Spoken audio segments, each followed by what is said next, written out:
সরকারের অন্যতম প্রধান লক্ষ্য হল জনগণের যান ও মালের নিরাপত্তা নিশ্চিত করা।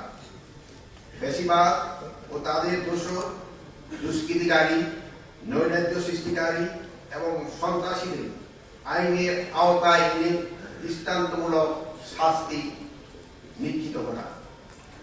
বেশিরভাগ বিদায় নিয়েছে, কিন্তু তাদের দোষররা দেশে বিদেশে সরকারের বিরুদ্ধে নানা ধরনের ষড়যন্ত্র চালিয়ে যাচ্ছে। সম্মানিত উপস্থিতি, আপনারা অবগত আছেন যে তারা এদেশের জনগণের সম্পদ অন্যায়ভাবে লুট করে ওদের সম্পদের মালিক হয়েছে। নাগরিকদের যারাই তাদের অন্যায়ের বিরুদ্ধে সোচ্চার হয়েছে, সেই সকল বিরোধীদের দেশ জুড়ে আটকা দিয়ে অন্যায়ভাবে হামলা দিয়ে হেনস্থা করেছে। গণমাধ্যম দখল ও নিয়ন্ত্রণ করেছে, মানবাধিকার সংস্থাগুলোকে সাহায্য করেছে, অনুগত পুঁজিবাদী শ্রেণী তৈরি করে সম্পদ লুণ্ঠন করেছে, সিভিল সার্ভিস ও নিরাপত্তা বাহিনীর উপর কর্তৃত্ব স্থাপন করে আদালতের স্বাধীনতা খর্ব করেছে।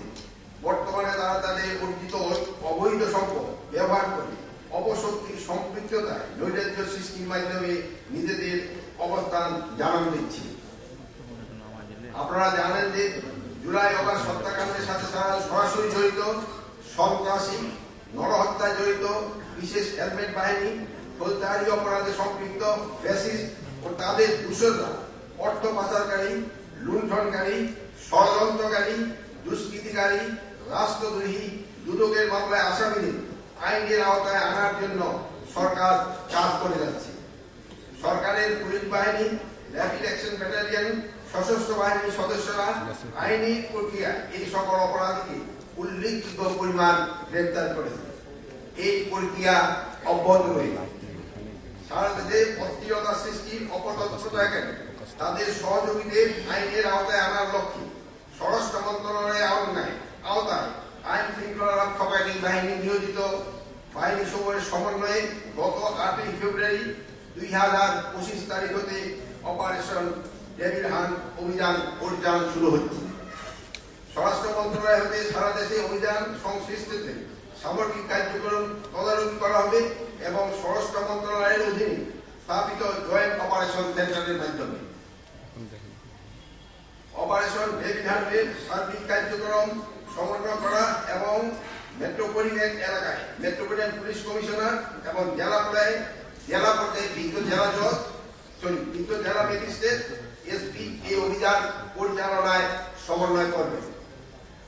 সিএমএম আদালত, এমএম আদালত, সিজিএম আদালত, জেলা ও দায়রা জজ আদালতের বিজ্ঞ বিচারকগণ, জেলা ম্যাজিস্ট্রেটগণ, স্পেশাল আদালতের বিচারকগণ, আদালতের সরকার পক্ষের আইনজীবীগণ, আইন শৃঙ্খলা বাহিনীর সদস্যরা, গোয়েন্দা সংস্থার সদস্যরা এই অপরাধীদের আইনের আওতায় এনে শাস্তি নিশ্চিত করার জন্য নিয়োজিত।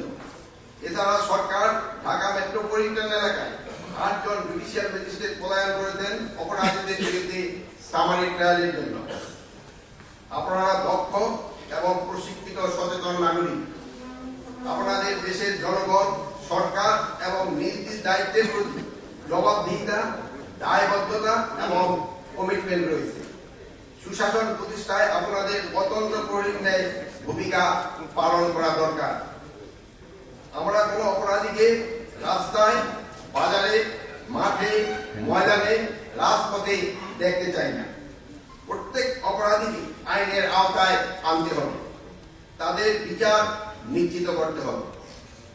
আমি আইন শৃঙ্খলা বাহিনীকে আরো তৎপর হতে বলবো। অপারেশন ডেভিল হান্টে আমি বলবো, no devil should be escape from law enforcing agencies. আইনজীবীদের আমি বলবো, আপনারা আদালতে দায়েরকৃত প্রতিটি মামলায় ধার্য তারিখ এই সময়ে উপস্থিত থাকুন। প্রসিকিউটিং এজেন্সির সাথে টাইম টু টাইম যোগাযোগ করে পর্যাপ্ত তথ্য নিজেদের সমিত রাখুন। কোনোভাবে যেন কোনো সন্ত্রাসী জামিন না পায়, সর্বোচ্চ সতর্ক থাকুন। প্রয়োজনে আইজিপি টিম মামলা ভিত্তিক অগ্রগতি নিয়ে পাবলিক প্রসিকিউটরের সাথে 15 দিন পর বসতে পারেন এবং অগ্রগতি পর্যালোচনা করতে পারেন এবং আদালতে উপস্থাপনের জন্য। আমরা দেখেছি রাজনৈতিক বিরোধী নিধনের জন্য বিগত ফ্যাসিস্ট সরকার হাজার হাজার মামলা নিরহ নিষ্পাপ সাধারণ মানুষকে বিচারের মাধ্যমে বছরের পর জেল আটকে রেখেছে, নিষ্পাপ মানুষকে সক্ষম কারাদণ্ড দিয়েছে। এই অন্যায় আচরণ বিচার হয়তো একদিন হবে, কিন্তু ফ্যাসিস্ট সন্ত্রাসী মানুষদের বুকে গুলি করে ঝাঁঝাকারী হেলমেট বাহিনী, দুষ্কৃতিকারী, উস্কানিদাতা, জনগণের ভয়ভীতি প্রদর্শনকারী, দুর্নীতিবাজ গ্রেপ্তার করে আদালতে যাবে, আর তথ্যের সীমাবদ্ধতা কিংবা এজেন্সির ব্যর্থতার কারণে জামিন হয়ে পুনরায় অপরাধে জড়িত করবে, এটা কোনোভাবেই কাম্য নয়। আমি বিশ্বাস করি দেশের শান্তি শৃঙ্খলা বজায় রাখার লক্ষ্যে আইনি কাঠামোর মাধ্যমে বিজ্ঞ বিচারক বিভাগ এবং দক্ষ পুলিশ, বিজ্ঞ আইনজীবীদের আন্তঃসমন্বয় প্রক্রিয়ায় সন্ত্রাসীদের মূলোৎপাদন করা সম্ভব। পরিশেষে আজকের এই ওয়ার্কশপে সাফল্য কামনা করে আমার বক্তব্য শেষ করছি। আল্লাহ হাফিজ।